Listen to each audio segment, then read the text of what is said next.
Chairman Idik, the communist leader, went on the run in central Java, telling people to defy the accusations against them by carrying on as usual.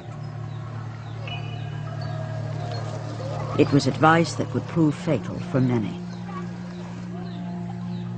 PKI members in President Sukarno's cabinet were arrested, and other senior leaders secretly executed. Sukarno was rapidly losing his grip on power. He appealed for calm, but was powerless to protect the Communist Party he had courted for so many years. After the 30th, when we heard about the rebels, we had very many books from Leninism, Marxism, and so on. My husband said that we must burn it.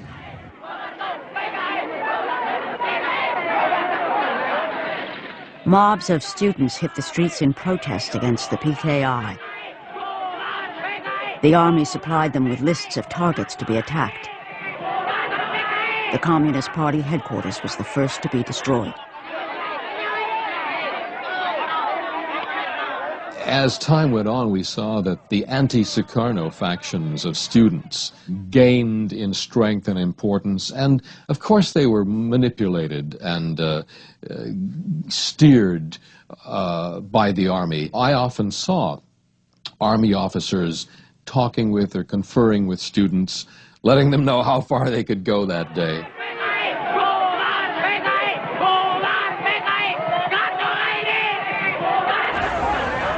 From far, I saw a fire and saw so many people crying, exciting, and so on.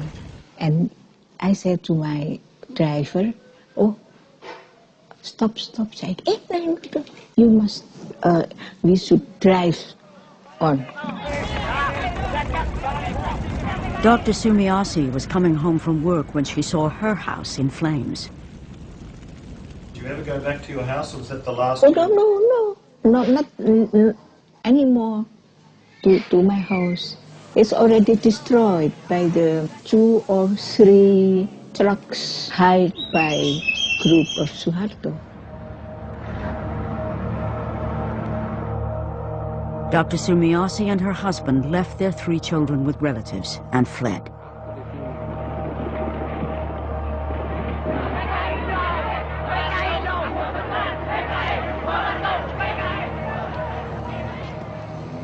Carmel Budiarjo lost her job as a translator in the Indonesian Foreign Office almost immediately. As suspected communists, Carmel and her husband were arrested by the military. I was sitting in the small room on the side here,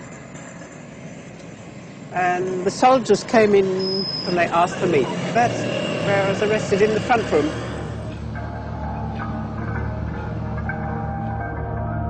When we were sitting in this jeep taking us out of town, the fellow who was in charge, he said, "You have to blindfold." And that completely destroyed me, because I just couldn't understand why they were doing this. So I became hysterical then. And of course you always have the worst idea of what was going to happen. You know, going to be taken off and shot or something like that.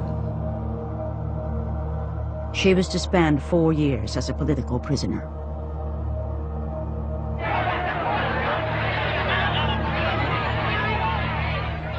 In the capital city, even people with the most tenuous links to the PKI are arrested en masse.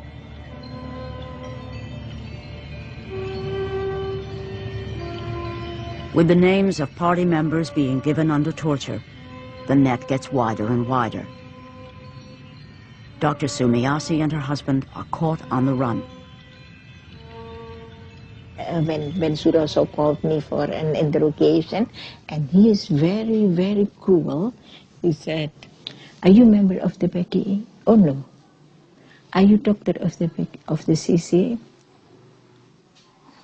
I am not a member. How can I be a doctor of that?"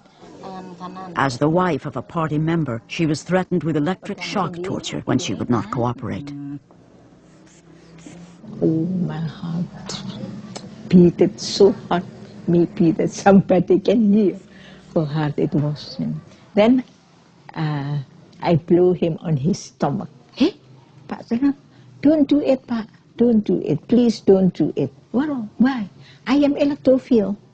What's that? Electrophile.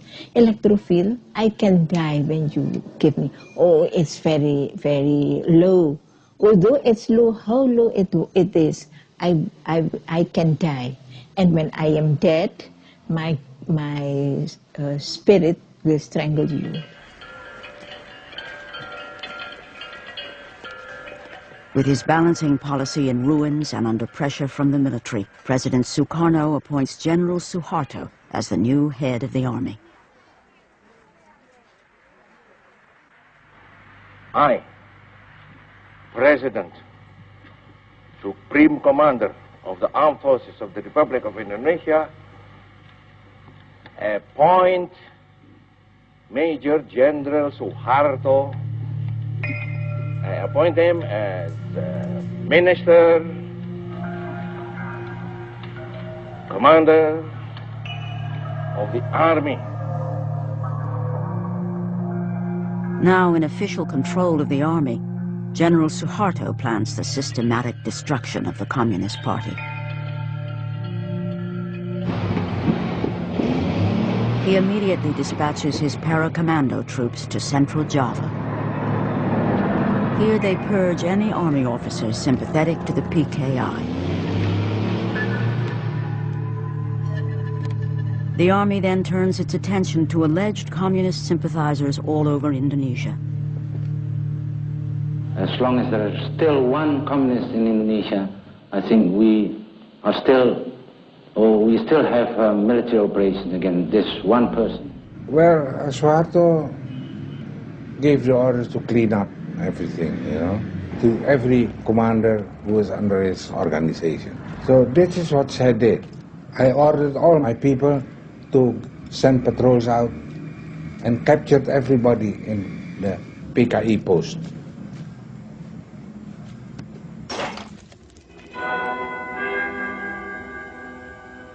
Captured PKI leaders at first stuck to their principles of keep your mouth shut, or you don't know anything, can't do anything, and don't understand anything. But the operations has found an efficient answer to these slogans by launching the drive of surrender, support the government, or die.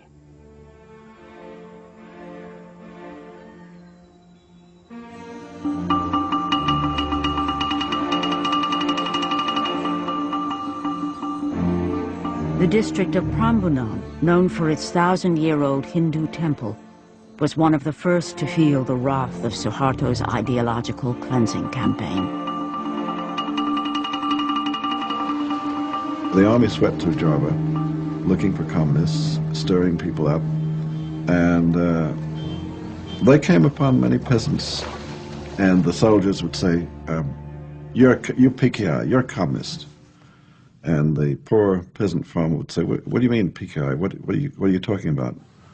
And the interrogation would go on, and the farmer might say, oh, you're talking about those guys who came around and offered us seed at cheap prices. Oh, yeah, sure. We signed up with them, but that doesn't mean I'm PKI. I wasn't a communist. Those are just fellows who helped me out when things were tough. And certainly they did kill communists. They also killed a lot of people who were probably not communist.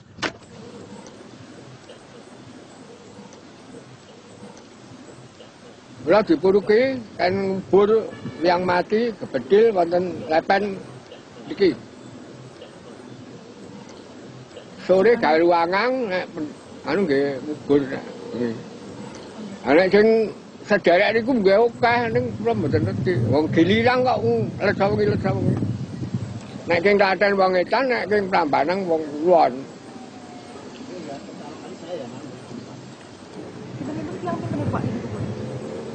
Nek elingan kula nggih antane 800-an nggih.